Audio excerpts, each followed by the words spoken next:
Nigeria's presidential elections have been set for the 22nd of January next year, and yet already in this country, things politically are beginning to heat up to dangerous levels. But why does this country in this corner of Africa, with elections many months away, actually matter to the international community? Well, first of all, Nigeria in West Africa is the most populous country in Africa. 150 million people. Neighboring Cameroon, for example, only has 30 million people. And then there's this region here, the Niger Delta, which is the fifth largest exporter of oil to the US.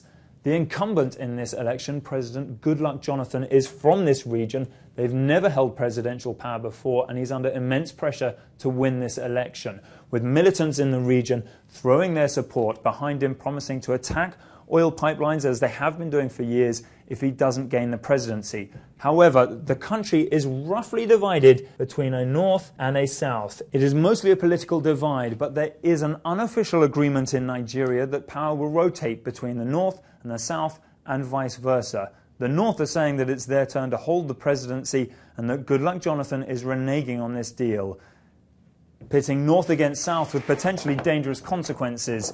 But the prize is here, the capital Abuja, where all the oil money and oil contracts are filtered through. To give you an example of the sort of money we're talking about here, 4 years ago, Nigeria had approximately $20 billion in its excess crude account. That money has largely disappeared, and the budgets are extremely untransparent.